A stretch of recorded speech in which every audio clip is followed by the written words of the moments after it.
BMW, Fortuner अशा मोठ्या मोठ्या गाड्या घ्यायच्या आहे, पण आमची तरी नाही आहे. पण देवाच्या आशीर्वादानं ही लक्ष्मी माझ्या दारात आहे. एवढ्या लवकर कारचा तर जास्त काही विचार केला नव्हता, पण माझ्या आहोंना खूप आवड आहे. म्हटलं चला असू द्या, घेऊन टाका. आणि तसंही आता दोघांचे चौघे झालो आहोत, तर गाडी तर पाहिजेच. नमस्कार मंडळी, मी सोनाली पुन्हा एकदा स्वागत करते तुमचं नवीन व्लॉगमध्ये. कोणतंही स्वप्न पूर्ण करायचं म्हटलं ना, तर आपल्यासाठी ते खूपच कठीण असतं बरं का. सहज काहीच होत नाही. जसं आपण विचार करतो ना, नाही होऊन जाईल, पण तसं होत नाही. जेव्हा आपलं स्वप्न सत्यात उतरवायचं म्हटलं ना, तर त्यासाठी खूप मेहनत, जिद्द, चिकाटी लागते. आणि हे सगळं असलं ना, तर मी खरं सांगते तुम्हाला, स्वप्न पूर्ण होतच. जे आपलं स्वप्न आहे ना, त्याच्या पाठीमागे असं भूतासारखं लागलं ना, नाही मला पाहिजेच, तर खरंच नाही ना, नक्की होतं. मला हे घर घ्यायचं ठरवलं होतं ना, तेव्हा पण असं झालं होतं. घर घ्यायचं म्हटलं नाही होऊन जाईल, सगळी ॲडजस्टमेंट करून ठेवली आणि ऐन वेळेला कसं होतं ना, नाही कॅन्सल होईल की काय, पण नाही, एकदम माझं असं होतं की नाही मला ते पाहिजेच. आणि ते मिळवलं ना, तेव्हापासून एवढा कॉन्फिडन्स वाढला ना, तर तेव्हा माहीत झालं की आपण प्रयत्न केले ना, तर ते आपल्याला भेटतंच बघा. कष्टाला पर्याय नाही आहे. कष्ट, मेहनत, जिद्द, चिकाटी असली की स्वप्न आपलं नक्कीच पूर्ण होतं. आणि आमचं आयुष्यातलं हे दुसरं स्वप्न आहे जे आम्ही पूर्ण करत आहोत. म्हणजे आता घर झालं बघा, लेकरं झाले, तर गाडी पाहिजे होती आम्हाला चौघांसाठी. तर तेच गाडी घेण्यासाठी आम्ही कोल्हापूरवरून सोलापूरला आलो होतो. एक दिवस आधीच आलो होतो, कारण की कसं ना, मला खूप फ्रेश मनाने घ्यायचं होतं. एका दिवसात सगळी धावपळ करायची नव्हती. किती आपण प्रयत्न केला ना, धावपळ नाही करायची. एक दिवस आधी आले होते बरं का. आणि जेवण वगैरे केले, मस्त रूम बुक केली होती आम्ही. आणि दुसऱ्या दिवशी सकाळी आम्ही नाश्ता करायला बाहेर आलो होतो. आणि तिथं सकाळी 11 वाजले होते. मग आम्हाला हे कपड्याचं दुकान दिसलं आणि तिथून म्हटलं, माहीलाच एक ड्रेस तिचा विसरला होता घरीच. म्हटलं आता एवढा खर्च केलाय, तर म्हटलं असू द्या, थोडंसं जास्त काही होत नाही. तर तिच्यासाठी एक ड्रेस घेतला इथून आम्ही. म्हणजे आमच्या चौघाशी पण ना सेम ड्रेस होतात. आणि हे सोलापूरचं दुकान खरंच खूपच भारी होतं, तेच मी बोलत होते. आणि असलं दुकान तर मी कोल्हापूरला सुद्धा नाही पाहिलं. एवढं मोठं, म्हणजे असं मराठी हिरोईन तिथून कपडे घेत असतील असं मला वाटत होतं बरं का.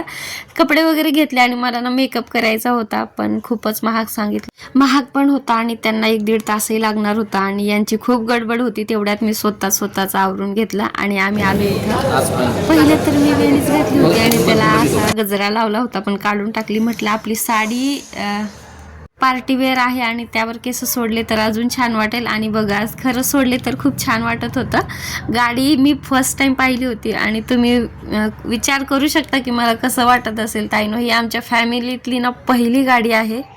इथं गाडीची पूजा सुरू होती आणि खरं सांगू, गावाकडून सर्वांना बोलवलं होतं, सासू सासरे नणंद वगैरे. पण जाऊबाई माझ्या प्रेग्नेंट आहेत आणि त्यांची डिलिव्हरी होणार होती, म्हणून काही ते येऊ शकले नाही कोणी.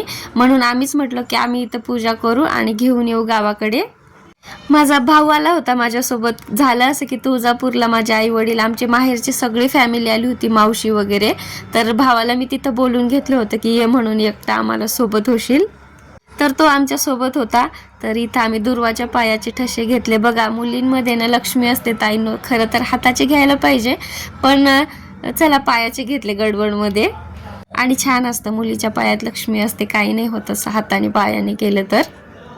खूप छान इथं त्यांनी आम्हाला ट्रीट दिली होती. आणि गाडी घेऊन सगळ्यात आधी मी गेले होते इकडे अक्कलकोटला.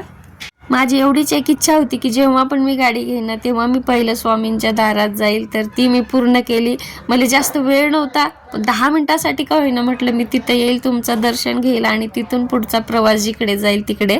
ते झाल्यानंतर आम्ही खूप गडबडमध्ये दर्शन घेतलं होतं आणि जास्त व्हिडिओ सुद्धा नाही घेतले, कारण की ना मम्मी पप्पा वाट पाहत होते तुळजापूरला आणि खूप रात्र झाली होती. त्यांच्याकडे गाडी नव्हती आणि त्यांना जायचं होतं असंच, म्हणून मग आम्ही पटापटा दर्शन घेतलं. भाऊ सोबत होता, त्याला सुद्धा तिकडे सोडायचं होतं. इथं आम्ही एक फोटो काढला आणि मग म्हटलं नंतर आले ना तर एकदम निवांत येणार, म्हणजे अजिबात गडबड नको. पण सध्या खूप गडबड होती माझ्या पाठीमागे.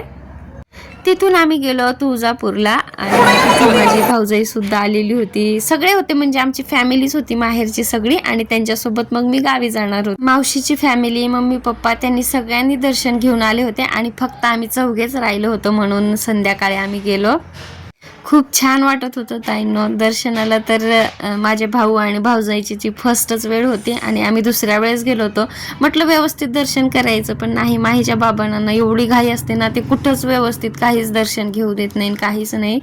प्रत्येक गोष्टीची काय माहीत, पण त्यांना एवढी गडबड असते बरं का.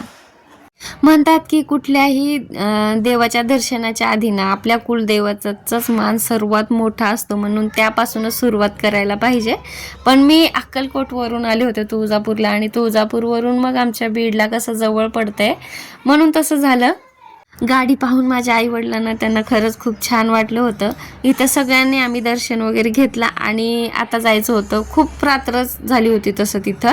मग आम्हाला जायचं होतं मावशीच्या घरी. मावशीचे काका म्हणजे त्यांचे मिस्टर, त्यांचा मुलगा आणि मी, माझी भाऊजाई, माझ्या 2 मुली, असं आम्ही म्हणजे 5-7-8 जण एका गाडीत निघालो. मावशीच्या इथं जायला खूप रात्र झाली होती, म्हणून तिथंच थांबलो. आणि दुसऱ्या दिवशी मी आले होते सासरी, आणि तिथं सुद्धा आम्ही सर्व फॅमिलीने पूजा केली होती. तर याचा व्लॉग ना मी उद्या टाकते. आवडल्यास लाईक सबस्क्राईब करा. बाय.